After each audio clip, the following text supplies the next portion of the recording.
Good afternoon, everyone. As we head into Labor Day, we ought to take a step back and take note of the fact that America is now one of the strongest job creating periods in our history, in the history of our country. It wasn't that long ago that America was losing jobs. In fact, my predecessor was one of only two presidents in history who entered his presidency and left with fewer jobs than when he entered. Look at where we are now. Just this morning, we learned that the economy created 190,000 jobs last month. All told, we've added 13.5 million jobs since I took office. Around 800,000 of them manufacturing jobs. We created more jobs in 2 years than any president ever created in a single four-year term. We did in 2 years. What's more, when I took office, the unemployment rate was 6.3%. The nonpartisan Congressional Budget Office predicted that it would not get below 4% until the end of 2025. Now, the unemployment rate has been below 14% for the last 19 months, the longest stretch in over 50 years. We've recovered all the jobs lost during the pandemic. We've added 1 million more new jobs. More than 700,000 people joined the labor force last month, which means the highest share of working-age Americans are in the workforce now than at any time in the past 20 years. People are coming off the sidelines, getting back to their workplaces. Job satisfaction is higher than it's been in 36 years. We've seen record lows in unemployment for African Americans, Hispanic workers and veterans, and workers without high school diplomas, and the lowest unemployment rate in 70 years for America's women. At the same time, inflation continues to fall. It's now around 3%, about 1/3 of what it was 1 year ago. In fact, we learned yesterday that over the past 3 months, inflation was close to what it was before the pandemic, and incomes are higher now than they were before the pandemic. While pay for low-wage workers has grown at the fastest pace for low-wage workers in 2 decades. Remember, some experts said to get inflation under control, we needed higher unemployment and lower wages. But I've never thought that was the problem. Too many people are having a job, or that working people were making too much money. And now, after months and months of bringing inflation down, while at the same time adding jobs and growing wages, it matters. And it's no accident. I came to office determined to build the economy in a different way, from the middle out and the bottom up, not the top down. To move away from trickle-down economics and instead focus on the middle class. Because when the middle class does well, and this is not hyperbole, when the middle class does well, everyone does well. Everyone does well. The wealthy do very well, the poor have a shot, and the middle class can make a living. The Financial Times and the Wall Street Journal, have heard me say it before, started calling my plan Bidenomics. It's about investing in America and investing in Americans. It's working. A key pillar of Bidenomics is empowering and educating workers who are the backbone of this country. I want to mention a few actions my administration took this week to support workers by raising workers' pay and helping more workers get good-paying union jobs. First, we proposed a new rule to extend overtime pay for up to 3.6 million workers across the country, additional 3.6 million. And here's why that matters.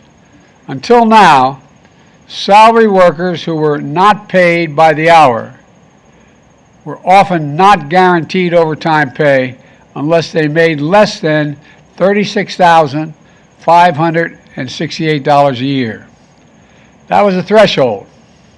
If you were a fast food manager or made even $1 more in salary, you were not guaranteed overtime pay even if you worked an additional 40-hour week. The new rules we propose this week, raise that threshold to $55,000 a year.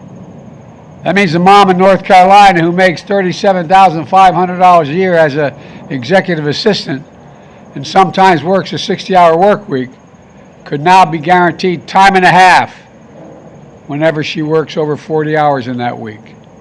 Plus, moving forward, that salary threshold automatically will update every 3 years so that it stays up to date with wage growth and purchasing power. What would make it easier for workers to earn overtime? In the future, it would. The automatic update was something we did in the Obama-Biden administration. My predecessor scrapped it. We've worked to bring it back, and it'll make a big difference for a lot of American families. Next, thanks to the Inflation Reduction Act, which I might add not a single member of the other party voted for, we're making the most significant investment in clean energy and combating the existential threat of climate change that's ever been made anywhere in the world. According to outside experts, the Inflation Reduction Act is projected to create more than 1.5 million jobs over the next decade. In the previous administration, companies got a tax cut, and they could go wherever they wanted to, including overseas, and hire whoever they wanted in order to get that tax cut. But on my watch, we used tax cuts for companies to stay in America. Plus, many auto companies significantly ramped up their investments in electric vehicles. My administration has announced more than $15 billion in funding to help automakers convert existing auto plants while retraining existing workers at good wages, giving them a first crack at the new and different jobs for electric vehicle versus the combustion engine, bolstering the domestic supply chain, and ensuring that auto manufacturing jobs remain good-paying jobs, including union jobs.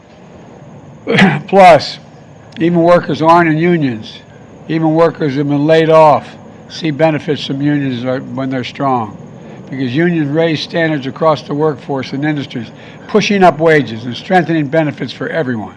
You heard me say many times, Wall Street didn't build America.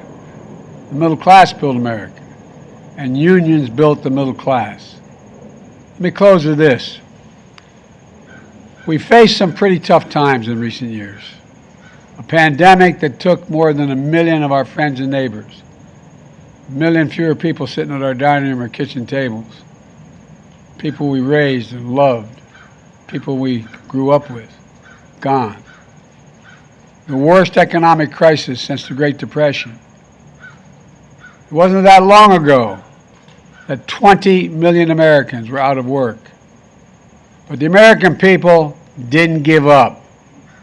They never give up. They've never given up.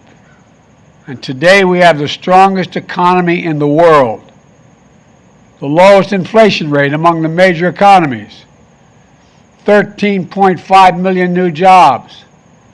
You heard me say it before, and I'm going to keep saying it. My dad said a job's about a lot more than a paycheck. It's about your dignity. It's about respect. It's about being able to look your kid in the eye and say, honey, it's going to be okay, and mean it. That dignity is coming back to places all across the country. While I'm proud of the historic legislation my administration has passed and the policies we've enacted, the real heroes in this story are the American people, average Americans. They're the ones getting up every day, putting their heads down, going out that door and going to work. They're the ones starting new businesses, taking the chances, hiring workers, and fulfilling their dreams. 3 weeks ago, at a clean energy factory in Milwaukee, Wisconsin, I met an IBEW electrician who builds and repairs America's growing fleet of wind turbine engines. He said, and I quote, "In America, with hard work, anything is possible." That's what my father's generation believed. That's what these folks believe too. Every day across this country, ordinary people get up and do extraordinary things. Thanks to them, we're going to continue to grow our economy from the middle out and the bottom up with good paying jobs, more breathing room for families, and American workers building industries of the future. They remind us of who we are. I'm going to keep saying this. We're the United States of America. There is simply nothing beyond our capacity when we set our mind to it and do it together. Have a good Labor Day weekend, and God bless you all. Why are so many Americans living paycheck to paycheck? Why did you interact with so many of your son's foreign business partners?